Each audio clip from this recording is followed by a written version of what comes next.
Good morning from Bruges. Hopped on a train this morning, like 25, 30 minutes, and we're in Bruges, which is north of Ghent, where we were. So I think today's plan is just to explore. It's just a day trip here. So I think we got like a little walking tour lined up, some good food options, I hope. Maybe a good coffee option. But yeah, the town is supposedly very much like Amsterdam, where there's like canals running in and through the city. So definitely gonna give it a look.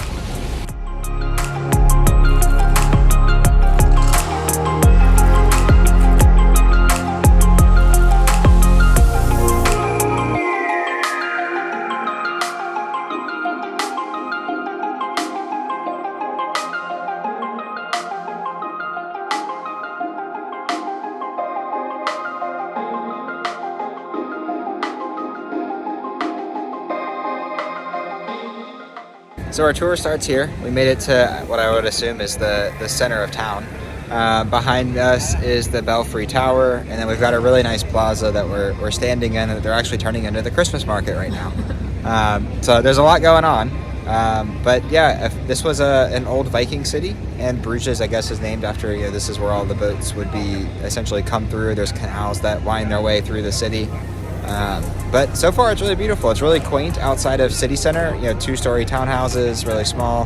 And then as soon as you hit city center, it's like a really vibrant, buzzing place. So we're actually going to the Belfry next, so we'll catch up there. So we did walk through the tunnel behind us, which goes under the Belfry, and we stood here and learned a little bit about Bruges history, which is mostly in the 1300s.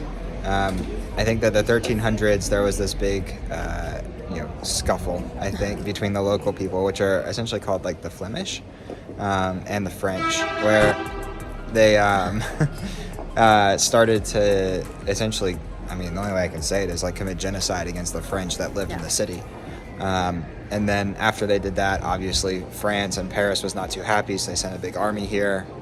Unfortunately, that army lost, so the local people of Bruges actually won, which brought a lot of fame to the city. And then in the late 1300s, there was essentially a marriage between French royalty and Bruges royalty, which brought a lot of fame and riches to this town, and that's when essentially this whole thing was created.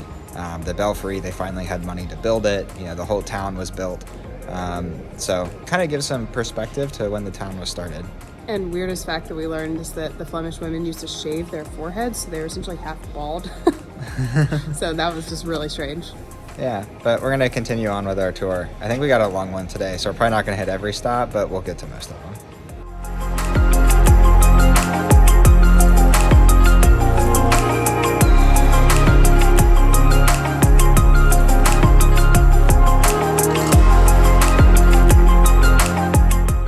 We're now standing in the courtyard driveway type area of Louis V. Who is the famous guy who married the princess of Burgundy. So obviously very wealthy, and this was his palace. It's actually quite nice. You can go inside. The inside's a museum, but I don't know if we'll have time today or not. But he actually didn't like mixing with the quote-unquote peasants of his town, so much so that he didn't want to go to church, which is literally right there. And so he installed a private chapel between his house, and he could overlook the church from his private chapel. So instead of going and mixing with the peasants, he would just walk into his private chapel, overlook church, and then walk back to his bedroom.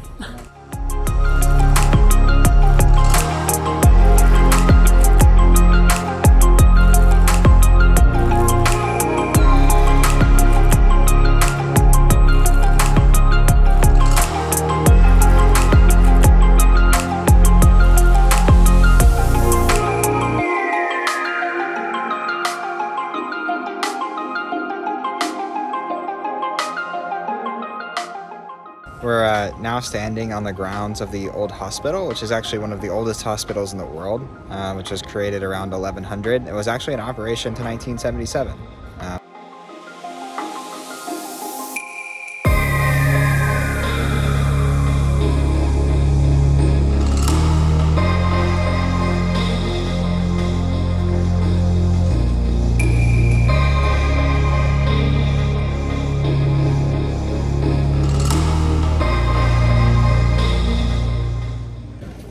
Next stop on the tour was actually a story about this tiny little statue. Legend says that this guy was both a really good person and had a really good doggy.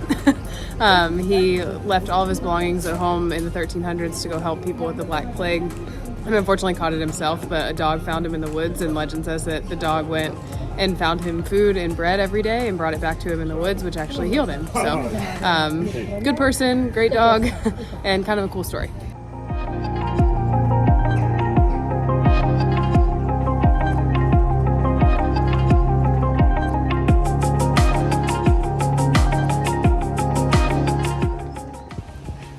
We're now in a commune, I guess. Yeah, essentially, all of the houses around us surrounded single women of the city. And essentially, they would come here and they would have essentially rules similar to being a nun, but without the church commitment. So they could still marry, they could still, leave on their own will. But this area here provided a refuge for them within the city.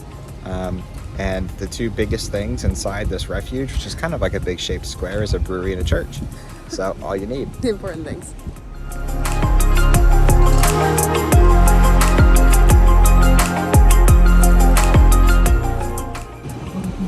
A lot of the history of Bruges that we've been listening to kind of came together at this stop. And I'm going to try to summarize quickly, but essentially the King Charles guy, his palace from earlier, eventually he died, and he had a 4-year-old son who was too young to rule, and so his wife was going to take over. But then unfortunately his wife died, and so her new husband, Maximilian of Austria, the Austrian-Hungarian Empire, took over. That guy was a rather bit of a warmonger, and started to really go out conquering, fight France, other things. The city fell into disrepair because he was taking all the tax money to fight other things. So eventually they captured him, and in order to get him to not be a warmonger, they started killing all of his friends. One of his friends was considered long neck. And so eventually they killed his friend. He got really upset about that and said, oh, well, I'll stop being a warmonger. And then he left the city, JK, found an army, came back, wrecked the city, and essentially said that in order to remember never to cause an uprising or a revolution again, you must always keep long necks around the city. And since then, they've always kept a ton of swans here in the park in the city, still to this day, to remember essentially that bit.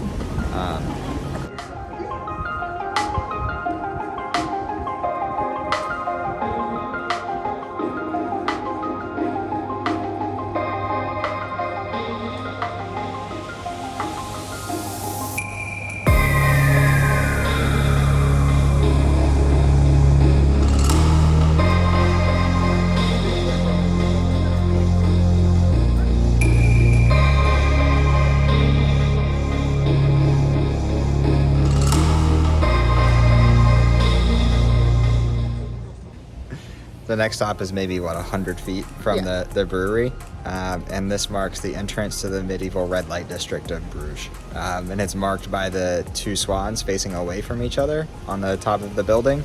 As two swans that face each other form a heart, two swans that face away from each other mean there's no love here. This is, you have to pay for it. So kind of funny walking through a medieval red light district here. Tour's taking an interesting twist. Yeah.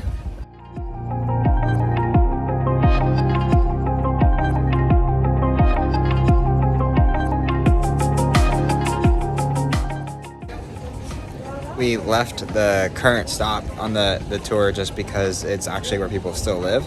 But the rooms convent over Kelly's Head here are called God's houses, and they were essentially for elderly that couldn't afford to live anywhere else. There was 46 of these kind of circular buildings around a courtyard that were built where people could retire for free.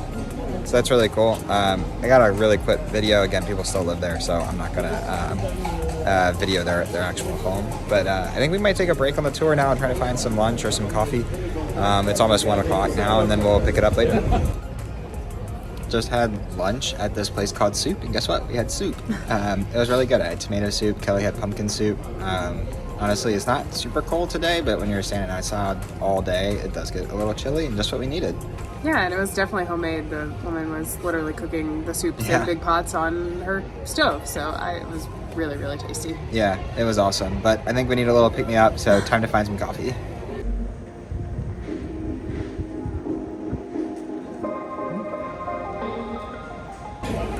we came to this place called the Chocolate Line for chocolates. I had read a bunch of good things about it, so we got a little bit of 3 different ones off of their I don't know, bark, I guess, like a bark that they make. We've actually seen it. That's a very popular way of making the chocolates, and the way I think a lot of the locals buy it. So we're gonna give it a go. So result? Really good, really different. It was definitely like artisan chocolate.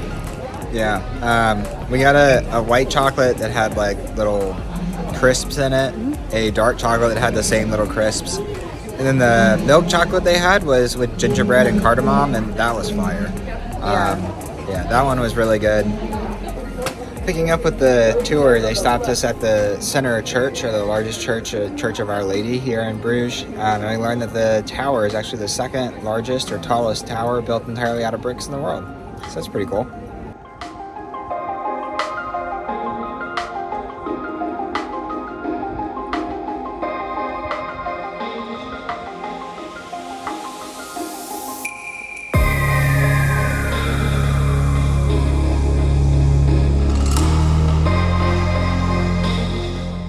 I really like how our walking tour is leading us through a bunch of quiet alleys rather than busy streets. Like, it's really kind of showing you that a lot of Bruges was built around having quiet refuge away from the busy streets, and they're walking us through a lot of those quiet refuges. It's a lot of like gardens, smaller bridges. It's really nice. That's where we are kind of now, is just walking in a quiet path. And as we're getting closer to the street, you can probably hear it's getting a little bit noisier. It's quite beautiful. Yeah.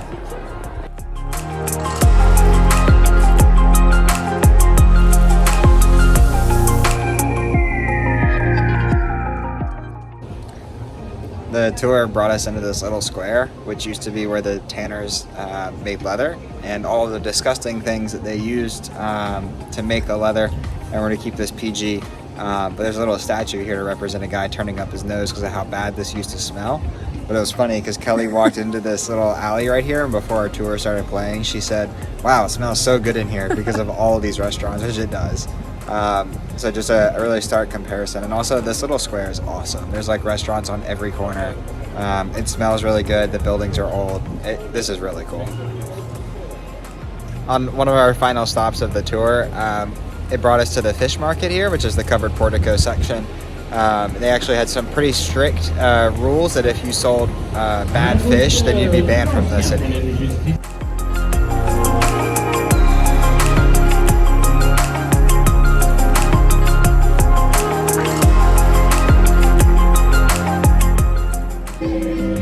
Our tour ended here in this square. They talked a lot about the different types of architecture that's in the square. One building from almost every kind of millennium, century. Really cool square, really big, very noisy as it's Christmas time. There's music playing, bells ringing. But one thing that's really awesome that we finished on is probably one of the coolest things we've done, is in the church over my left shoulder. Actually is a vial of blood from Jesus Christ.